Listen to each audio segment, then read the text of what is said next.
నీలిమ తండ్రి చనిపోయిన తరువాత ఇంటి బాధ్యతలన్నీ నీలిమ మీదే పడతాయి. ఇక అందుకని తను ఒక చైనీస్ భేల్ బండిని పెట్టాలని అనుకుంటుంది. నీలిమ స్వయంగా ప్రతిరోజు చట్నీ తయారు చేస్తుంది. అలాగే నూడిల్స్ ని కూడా ఫ్రై చేస్తుంది. సాయంత్రం 5 గంటలకల్లా తను తన బండిని పెట్టడం మొదలుపెడుతుంది. అక్క, నాకొక చైనీస్ బేల్ ఇవ్వండి. నాకు 2 బేల్ పార్సిల్ కావాలి. నీలిమ బండిని పెట్టిన వెంటనే కస్టమర్లు ఒకరి తర్వాత ఒకరు వస్తూనే ఉంటారు. నీలిమ ఒకరి తర్వాత ఒకరికి చైనీస్ భేల్ని ఇస్తూనే ఉంటుంది. అక్క, చాలా టేస్టీగా ఉంది, రుచిగా ఉంది. రేపు మేం మళ్ళీ వస్తాం. హాహా, అలాగే, తప్పకుండా రండి. నీలిమ హోమ్ మేడ్ చట్నీ ఇంకా నూడిల్స్ టేస్ట్ మరెక్కడా ఏ దుకాణంలోనూ ఉండదు. తన కస్టమర్లందరికీ అదే విషయం బాగా నచ్చుతుంది.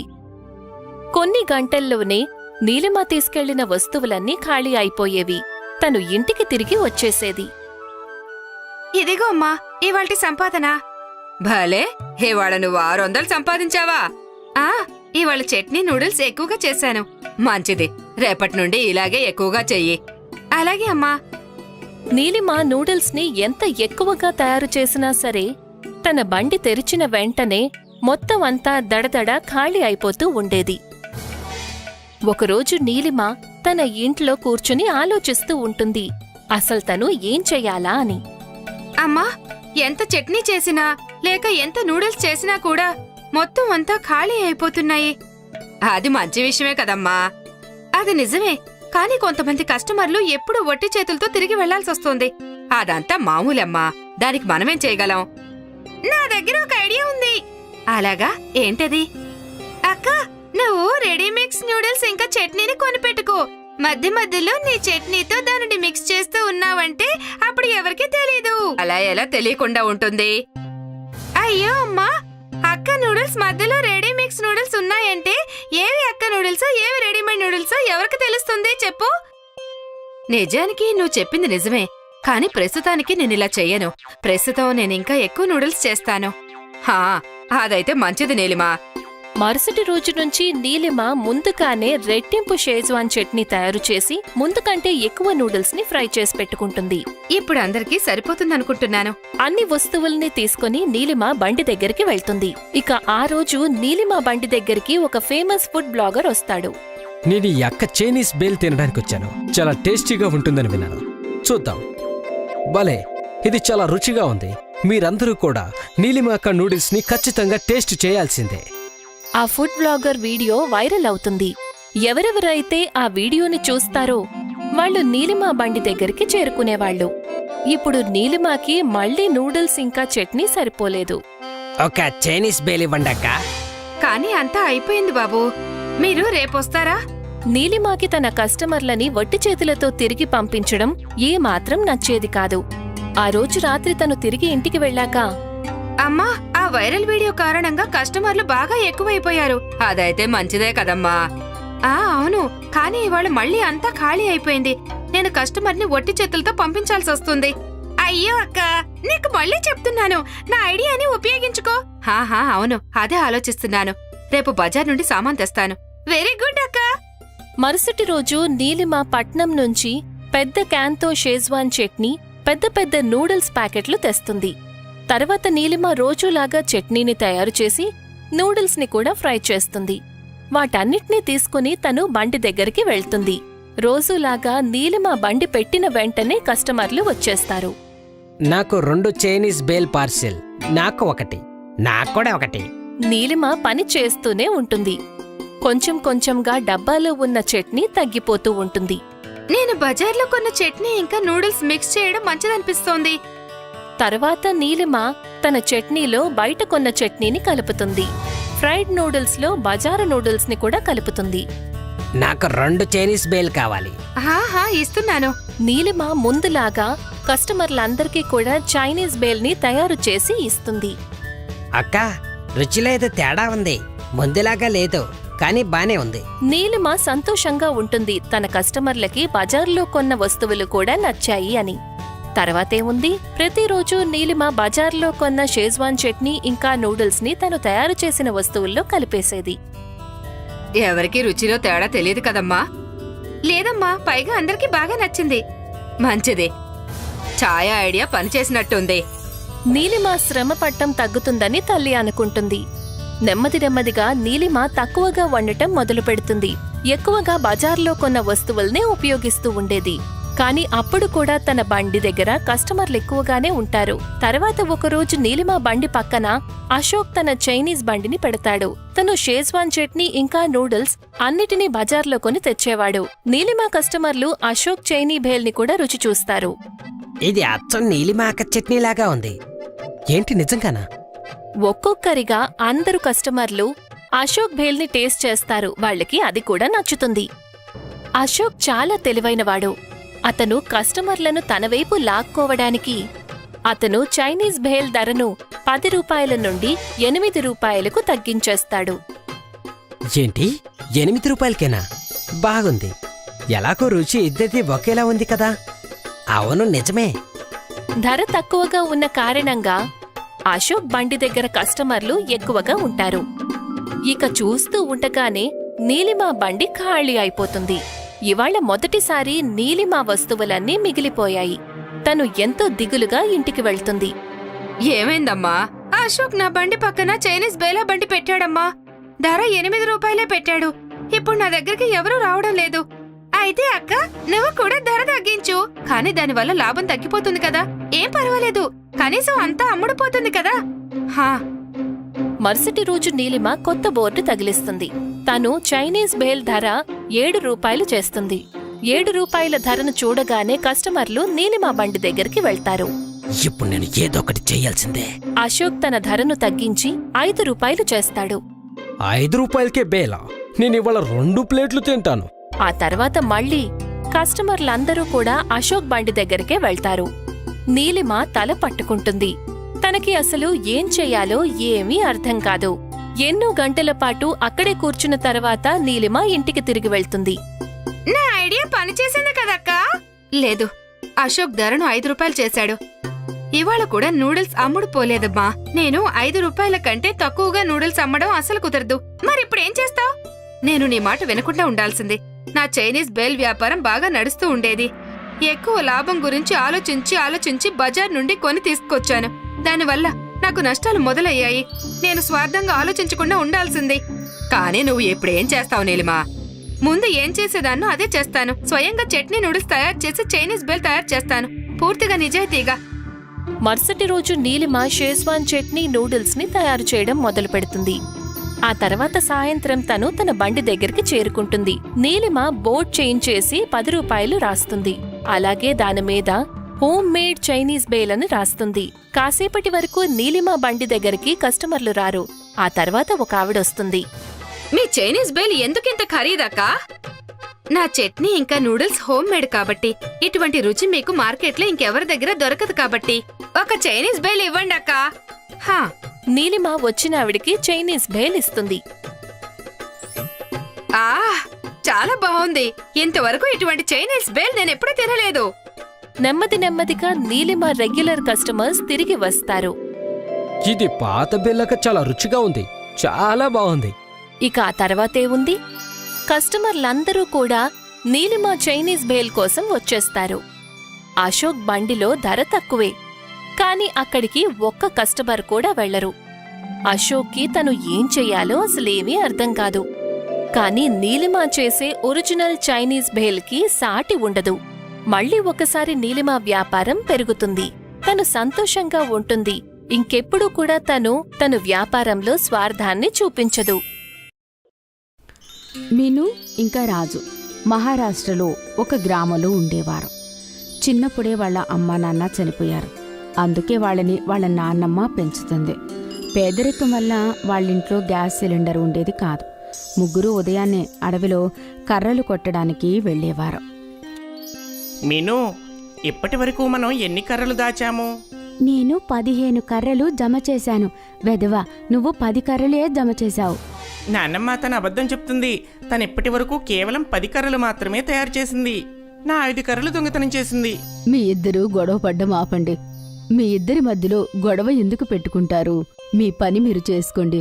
ఇంకా అందులోనే ఆనందం ఉంది. ఒకరోజు అందరూ రాజు మీను ఇంకా వాళ్ళ నాన్నమ్మ అందరూ కలిసి కర్రలు ఏరుకుంటూ ఉంటారు. అప్పుడే వాళ్ళకి ఎవరో అరుస్తున్న శబ్దం వినబడుతుంది. ఈ శబ్దం నది దగ్గర నుంచి వస్తోంది. పదండి వెళ్ళి చూద్దాము. అక్కడ ఏదైనా ప్రమాదకరమైన జంతువు ఉంటే?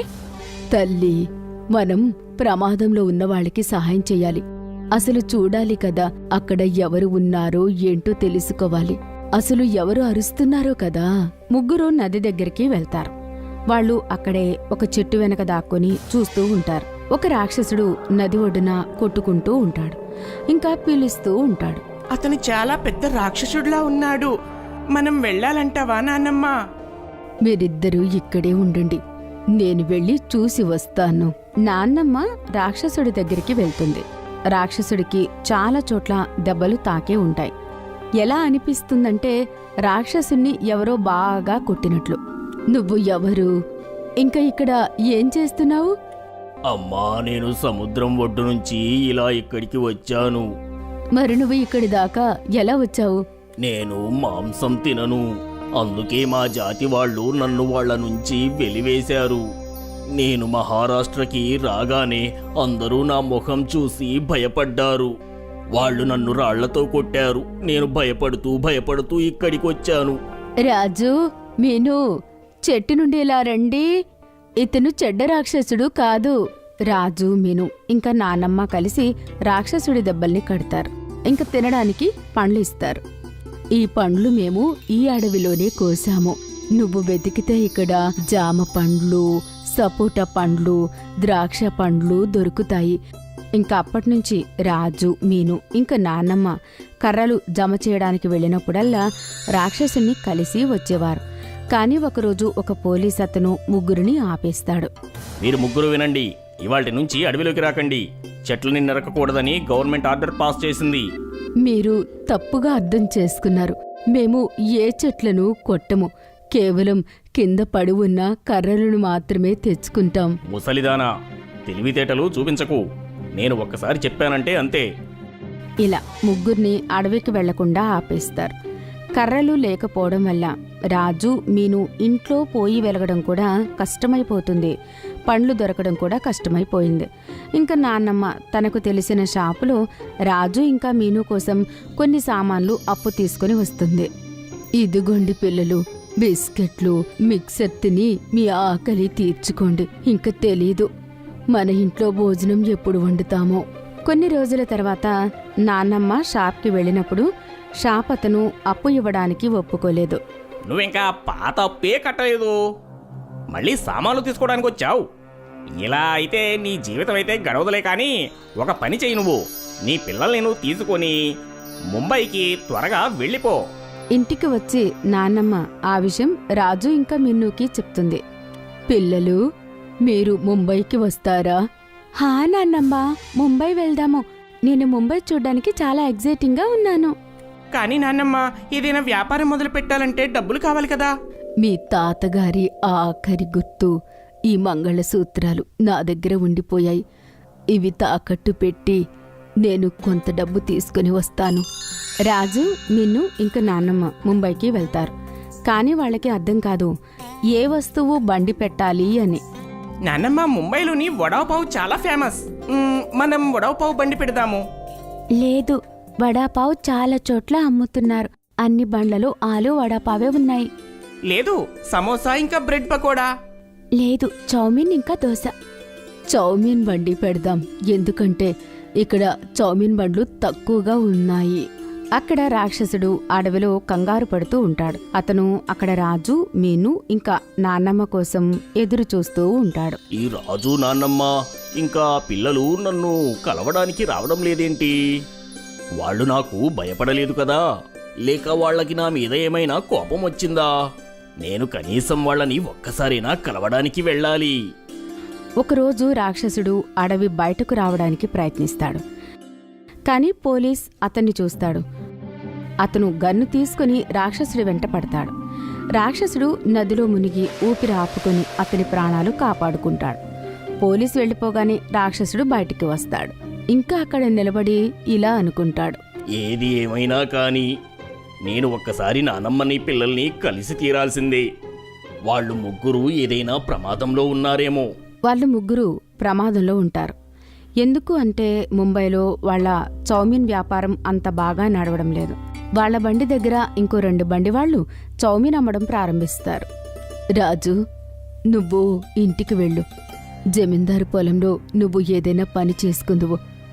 ఇక్కడ ముంబైలో మన ముగ్గురి ఖర్చు గడవడం చాలా కష్టంగా ఉంది. ఇంకా మా విషయానికి వస్తే నిన్ను ఇంకా నేను ఇక్కడ పని చూసుకుంటాం. రాజు గ్రామానికి తిరిగి వస్తాడు. రాక్షస బాబాయిని కలిసి చాలా కాలమే అయ్యింది.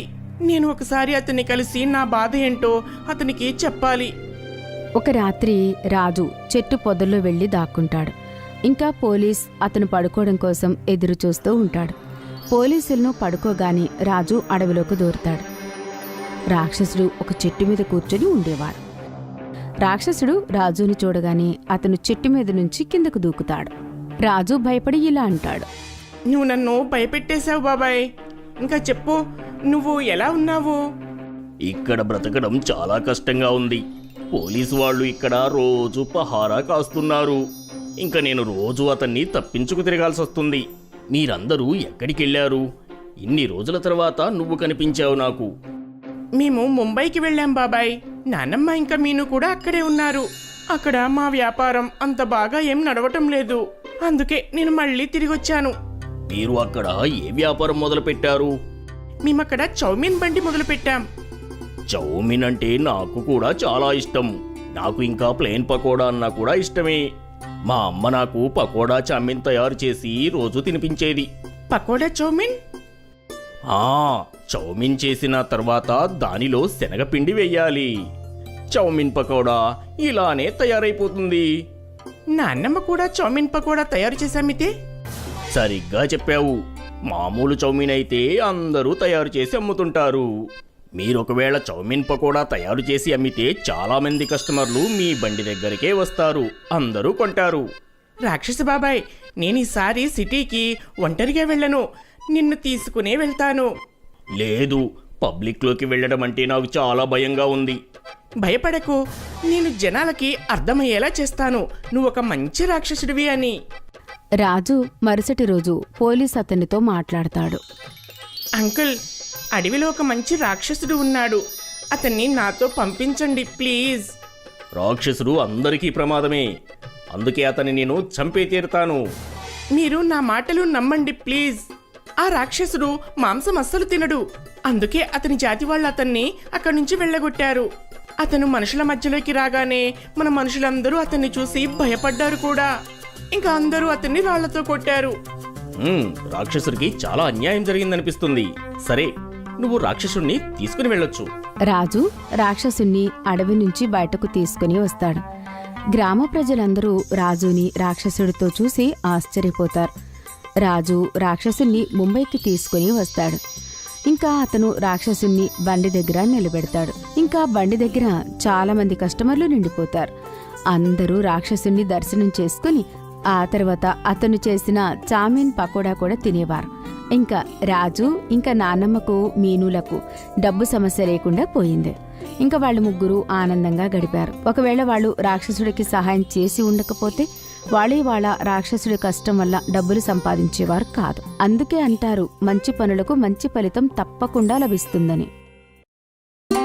ముకుంద్కి తాటి చెట్ల వ్యవసాయం ఉంది. అతను తాటి చెట్ల మీదకు ఎక్కి తాటికాయలను కోస్తాడు. ఆ తర్వాత తాటికాయల్ని వ్యాపారికి అమ్మి డబ్బులు సంపాదించేవాడు. చూడు ముకుంద్, నువ్వు తాటి ముంజలను ఇంకాస్త ఎక్కువ ఇవ్వు. బజారులో తాటి ముంజలకు డిమాండ్ బాగా పెరిగిపోయింది. అలాగే రేపటి నుండి ఎక్కువ ముంజలు తీసుకొచ్చే ప్రయత్నం చేస్తాను. సరే. ముకుంద్కి మయూరికి మీనా అనే కూతురుంది. మీనా, ఎక్కడున్నావ్? ఎంతవరకు ఇక్కడే ఉండాలే. బహుశా తన స్నేహితులతో ఆడుకోవడానికి వెళ్ళుంటుంది ఏమో. కానీ మీకు తనతో ఏం పనొచ్చింది ఇప్పుడు? అరే, తను ముంజలు కావాలని అడిగింది. ఇదిగో చూడు, నేను తన కోసం తాటి ముంజలను తీసుకొచ్చాను. అప్పుడే మీనా, అరే వా, తాటి ముంజలు! వీటన్నింటినీ నేను ఒక్కదాన్ని తింటాను. ఆ, నీకోసమే తీసుకొచ్చాను. నిదానంగా తిను. వర్షాకాలమైనా ఎండాకాలమైనా ముకుంద్ అన్ని కాలాల్లోనూ తాటి చెట్లను ఎక్కేవాడు. అలా ఒక రోజు 2 రోజుల పాటు వర్షం ఆగకుండా కురుస్తూనే ఉంటుంది. భగవంతుడి దయ వల్ల ఈ వర్షం ఆగిపోవాలి. మీరివాళ చెట్లని కాస్త జాగ్రత్తగా ఎక్కండి. అన్నీ కూడా తడిగా ఉంటాయి కదా. నేను చాలా జాగ్రత్తగా ఎక్కుతాను. ఇది నాకేమీ కొత్త కాదు కదా. మీకిది అలవాటేనని నాకు కూడా తెలుసు, కానీ మీరు జాగ్రత్తగా ఉండండి. అలాగేలే మయూరి, నువ్వేమీ కంగారు పడకు. నేను ఇలా వెళ్ళి అలా వచ్చేస్తాను. ముకుంద్ తాటి చెట్టు మీదకి ఎక్కుతాడు. ఆ తర్వాత ఒక్కొక్కటిగా తాటికాయలను కోస్తూ ఉంటాడు. అలా కాసేపు గడుస్తుంది. అంతలో ఉన్నట్టుండి మీనా అక్కడికి వస్తుంది. నాన్నా! మీనా అరుపు వినగానే ముకుంద్ ధ్యాస మళ్ళుతుంది. అతను జారిపోయి తిన్నగా చెట్టు మీద నుంచి కింద పడిపోతాడు. నాన్నా! మీనా వెంటనే కొంతమంది గ్రామస్తులను పిలుస్తుంది. అందరూ పరిగెత్తుకుంటూ వస్తారు. బాబాయ్! నాన్న పడిపోయారు. గ్రామస్తులు పరిగెత్తుకుంటూ వచ్చి అక్కడికి చేరతారు. ముకుంద్కి ఆపరేషన్ చేస్తారు. కాని అతను తన కాళ్ల మీద ఎప్పటికీ నిలబడలేడు. ఇప్పుడు ఏమవుతుంది? ఇప్పుడు మన ఇల్లు ఎలా గడుస్తుంది? మీరేం కంగారు పడకండి. ఏదో ఒకటి తప్పకుండా జరుగుతుంది. ఆ భగవంతుడు మనకి కష్టాలిచ్చాడు, అలాగా ఆయన దారి చూపిస్తాడండి. కానీ ఎలా? ఇప్పుడు నేను అవిటి వాణ్ణి అయిపోయాను. దీనికంటే భగవంతుడు నన్ను చంపేస్తేనే బాగుండేది. అలా మాట్లాడకండి. మీరే కదా మా జీవితం. మయూరి ఇంకా ముకుంద్ ఇక మీదట తమ జీవితం ఎలా గడుస్తుందా అని ఎంతో దిగులు పడతారు. కొన్ని రోజుల తర్వాత ముకుంద్ని ఇంటికి తీసుకొస్తారు. మయూరి ఇంకా ముకుంద్ సేవ్ చేసి దాచుకున్న డబ్బులన్నీ ఖర్చయిపోతాయి. నేనెక్కడైనా పని వెతుక్కుంటాను. నువ్వు బయట పని అలాగే ఇంటి పని ఒక్కదానివే ఎలా చేస్తావు? నేను ఏదో ఒకటి చేస్తానులేండి. ఈ పరిస్థితుల్లో ఉండి కూడా నేను చేయగలిగే పని ఏదైనా ఉంటే బాగుంటుంది. లేదు లేదు, మీరు విశ్రాంతి తీసుకోండి. లేదు మయూరి, నేను నీకు ఇలా భారం ఉండలేను. కానీ ఇప్పుడు మీరైతే ఏం చేయగలరు చెప్పండి. ఏదో ఒక దారి ఉండే ఉంటుంది. మరుసటి రోజు నుంచే మయూరి పని కోసం వెతకటం మొదలు పెడుతుంది. తను ఎన్నో దుకాణాలు ఇంకా కంపెనీలకు వెళ్తుంది. కానీ తనకి ఎక్కడా ఏ పని దొరకదు. నాకెక్కడా పని దొరకటం లేదండి. ఏదైనా వ్యాపారం చేయడం మంచిదేమో అనిపిస్తోంది. ఏం వ్యాపారం? నేను నీకు ఏమైనా సహాయం చేయగలనా? ఇవాళ బజార్లో పకోడీ బండిని చూశాను.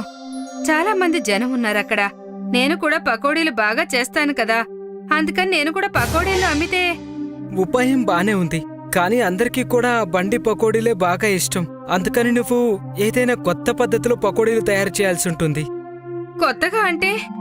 అంటే చైనీస్ పకోడీలున్నాయి కదా, అవంటే పిల్లలకి చాలా చాలా ఇష్టం. అటువంటిదే ఏదైనా. అటువంటిది అంటే మీనా, నువ్వు చెప్పు. నీకు ఏం తింటే నచ్చుతుంది? నాకైతే మ్యాగీ ఇష్టం. మ్యాగీ పకోడీలు ఎలా ఉంటాయి?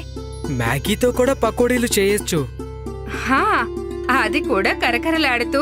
వెళ్ళు మీనా, పరిగెత్తుకుని వెళ్లి మ్యాగీ తీసుకునిరా. మీనా మ్యాగీ కొనడానికి వెళ్తుంది. కాసేపటి తరువాత 2 మ్యాగీ ప్యాకెట్లను తీసుకొస్తుంది. మీనా మ్యాగీని తయారు చేసి దానిని డ్రై అవ్వనిచ్చి అందులో కొన్ని మసాలాలు కలిపి కడాయిలో మ్యాగీ పకోడాలు వేస్తుంది. మీనా అక్కడే నిలబడి వాళ్ళమ్మ చేసేదంతా గమనిస్తుంది. ఎప్పుడైతే మ్యాగీ పకోడాలు తయారయ్యి బయటికొస్తాయో మీనా వెంటనే ఒక పకోడీని తీసుకుని దాన్ని తినడం మొదలు పెడుతుంది. అరే అరే, వేడిగా ఉన్నాయి. చాలా రుచిగా ఉన్నాయమ్మా. భలే. మీనా ఒక మ్యాగీ పకోడాని వాళ్ళ నాన్నకు కూడా ఇస్తుంది. ఇవి నిజంగానే రుచిగా ఉన్నాయి. హా, నేను చెప్పాను కదండి, చాలా రుచిగా ఉంటాయి అని. ఈ పకోడీలు బజార్లో అమ్ముడుపోతాయా అండి? తప్పకుండా అమ్ముడుపోతాయి. అందరూ వీటి కోసం లైన్లు కడతారు. అది వినగానే మయూరి సంతోషిస్తుంది. కొన్ని రోజుల తర్వాత మయూరి ఇంకా ముకుంద్ కలిసి బజారులో మ్యాగీ పకోడాల స్టాల్ ని పెడతారు. ఇదేంటి ఆంటీ? మ్యాగీ పకోడీ. మ్యాగీతో పకోడీలా? హా, నాకు ఒక ప్లేట్ ఇవ్వండి. అలాగే, తీసుకోమ్మా. మయూరి ఆ అమ్మాయికి మ్యాగీ పకోడాలు ఇస్తుంది. బాలే, ఎంత టేస్టీగా ఉన్నాయో. ఇంతవరకు నేను ఇంత రుచిగా ఉన్న పకోడీలు తినలేదు. ఆ అమ్మాయిని చూసి చాలా మంది కస్టమర్లు మయూరి మ్యాగీ పకోడాలు తినడానికి వస్తారు. ఆంటీ, ఇవి చాలా బాగున్నాయి. ముకుంద్ మ్యాగీ పకోడాలు చేయటానికి మయూరికి సాయం చేస్తాడు. అతను అవిటివాడు. మొదటి రోజే మయూరి ఇంకా ముకుంద్ చాలా బాగా సంపాదిస్తారు. వాళ్ళు ఎంతో సంతోషంగా ఇంటికి వెళ్తారు. అస్సలు ఊహించలేదండి మనం ఇంత బాగా సంపాదిస్తామని. ఈ కష్టాల మధ్య మనకి ఇదే సంతోషాన్నిచ్చింది. నాన్న మీరు కంగారు పడకండి, మన బాధలన్నీ దూరం అయిపోతాయి, మీకు కూడా త్వరలో నయమవుతుంది. కుటుంబ సభ్యులందరికీ కూడా ఒక ధైర్యం వస్తుంది. అందరూ కలిసి ఎంతో కష్టపడి ప్రయత్నం చేస్తారు. వాళ్ళ మ్యాగీ పకోడాల వ్యాపారం బాగా నడుస్తుంది. కస్టమర్ల రద్దీ పెరుగుతుంది. అలాగే దాంతో పాటు వాళ్ళ సంపాదన కూడా పెరుగుతుంది. మ్యాగీ పకోడీలు త్వరలోనే ఫేమస్ అయిపోతాయి. వాళ్ళ సంపాదన ఎంత పెరుగుతుందంటే దాంతో ముకుంద్కి చాలా మంచి ట్రీట్మెంట్ చేయిస్తారు. ఈ ట్రీట్మెంట్తో ముకుంద్ గారు మీరు ఖచ్చితంగా నడుస్తారు. మీకు మేము కాస్త కష్టమైన ట్రీట్మెంట్ ఇస్తున్నాము, కానీ మీ బాడీ కూడా ఈ ట్రీట్మెంట్కి చాలా బాగా రెస్పాండ్ అవుతుంది. ఆ కబురు విన్న వెంటనే కుటుంబ సభ్యులందరూ సంతోషిస్తారు. 6 నెలల తర్వాత ఇవాళ మయూరి మ్యాగీ పకోడాల పెద్ద షాప్ తెరుస్తుంది. ఆ సంతోషాన్ని ముకుంద్ రెట్టింపు చేస్తాడు. ఇవాళ కొన్ని క్షణాల కోసమైనా అతను నెమ్మదిగా లేచి నిలబడతాడు. అది చూడగానే వాళ్ళకి ముకుంద్ త్వరలోనే లేచి నిలబడి నడుస్తాడు అని వాళ్ళకి ఆశ కలుగుతుంది. ఇదంతా కూడా వాళ్ళ మ్యాగీ పకోడాల వల్లే జరుగుతుంది. ముందు ముందు కూడా మ్యాగీ పకోడా వల్ల వాళ్ళకి మంచే జరుగుతుంది.